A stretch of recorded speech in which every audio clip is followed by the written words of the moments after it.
بسم الله الرحمن الرحيم.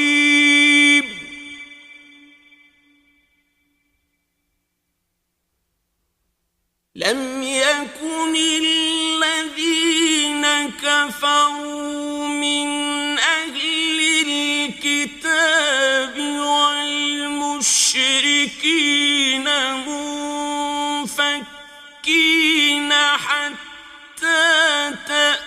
تأتيهم البينة.